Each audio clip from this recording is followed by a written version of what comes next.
Oh, Jesus Christ, Jorge, do I have to keep calling you for hours until you answer? Sorry. You okay? Yeah, I'm fine. Come on, sit down. Alright. So what seems to be the problem?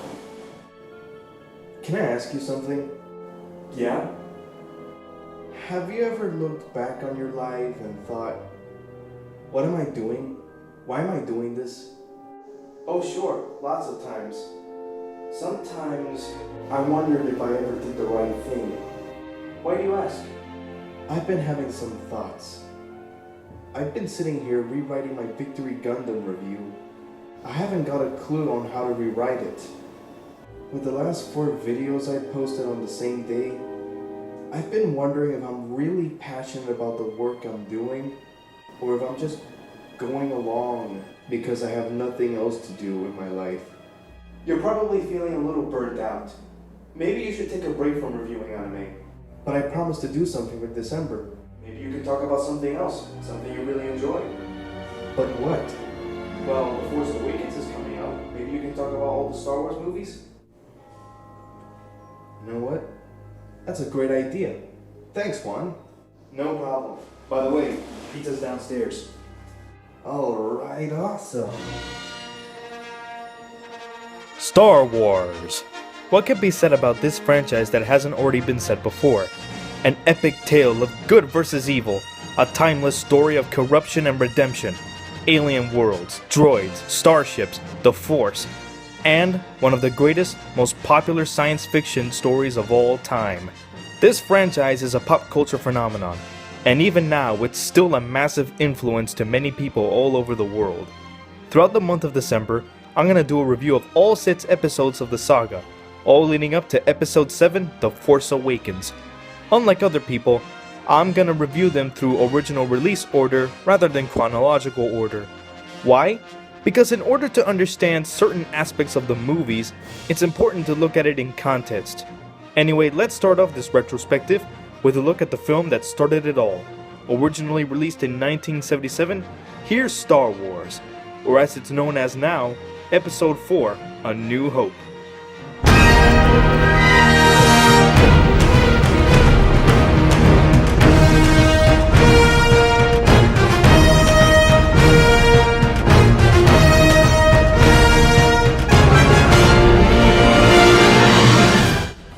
It is a period of galactic civil war.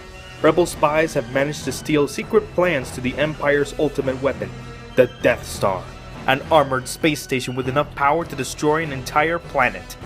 Pursued by the Empire's sinister agents and the fearsome Darth Vader, Princess Leia gives the plans to R2-D2 and orders the droid to find General Obi-Wan Kenobi, who apparently fought alongside her father during the Clone Wars. He, along with C-3PO, escape the ship into the nearby planet of Tatooine. While there, they come across Luke Skywalker, a moisture farmer living with his uncle Owen and Aunt Beru. Now, Luke must go on a journey to embrace his true destiny, find Obi-Wan, rescue the princess, and destroy the Death Star before countless other planets be wiped away from the face of the galaxy. It's amazing how well this film holds up even now, years later. The special effects look great, still managing to impress. John Williams' soundtrack is, of course, amazing, not just fitting in, but also adding to the scenes and drama. It's beautiful and emotional, which can also be action-packed when the moment calls for it. The acting is pretty good too. A lot of people complain about Mark Hamill's acting, but honestly it isn't that bad. Sure, it can be a little wooden, but it sort of fits with the movie's more theatrical style. And people who say he's whiny, well, clearly they haven't watched a single anime in their lives. The rest of the cast turned out amazing performances. Carrie Fisher as Leia, James Earl Jones as Vader, Harrison Ford as Han Solo, Alec Guinness as Obi-Wan. Everyone does spectacular performances. The only one that kinda irritated me was Anthony Daniels as C-3PO. I know that C-3PO is meant to be annoying, but he does his job a little too well if you ask me. The plot is the standard hero's journey, popularized by Joseph Campbell in The Hero of a Thousand Faces. George Lucas took inspiration from that book as well as Akira Kurosawa films like The Hidden Fortress to develop his story, and it works really well.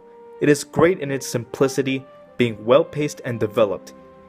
It goes at just the right pace, fast but slow enough for character development and atmosphere. The action sequences are amazing even now, fitted with excitement yet also with tension. The characters are engaging and memorable. Luke and Han are given clear character arcs throughout the film, Luke taking up his father's lightsaber as a Jedi Knight, while Han Solo becomes more selfless and noble, each paying off spectacularly. The other characters, while not as developed, are still pretty cool. Obi-Wan is the wise old master. The Force is what gives the Jedi his power. It's an energy field created by all living things. It surrounds us, penetrates us, it binds the galaxy together. This time, let go your conscious self and act on instinct. With the blast shield down, I can't even see. How am I supposed to fight? Your eyes can deceive you. Don't trust them. Princess Leia is awesome, standing her ground against Tarkin and taking control of the situation once Luke and Han manage to free her. Speaking of Tarkin, he's no slouch himself, being the big bad of this movie and a slimy, arrogant bastard all the way through, blowing up other planets even after receiving the information he's gotten. He'd go on to inspire Commander Saul Karath in Knights of the Old Republic. Still, he's nothing compared to Darth Vader. Despite being in this movie for roughly 4 minutes at most, he's a terrifying villain, having a menacing presence every time he appeared. It's no wonder he became popular enough to be brought back for the other movies. And the movie does a solid job of building up the world, the mythos, and the nature of the Force, which will be expanded in the rest of the movies to come, as well as the expanded universe. Both of them. There are problems with the movie to be sure. There are a few things that don't hold up too well, but most of them are only in hindsight and in the effects of the time, rather than a significant aspect of the movie itself. The fight between Vader and Obi-Wan seems very slow and awkward compared to the fights in Empire Strikes Back, for example, or in any of the prequels. The Death Star fight, while awesome, has a few problems where the effects are not that great and it felt kinda awkward as well. The few problems with the actual movie are that the scenes with the death of Owen and Beru and the destruction of Alderaan, while leaving an impact, aren't really mentioned again, and the characters seem to get over them a little too quickly. Luke spends more time angsting about Obi-Wan's death than his own family.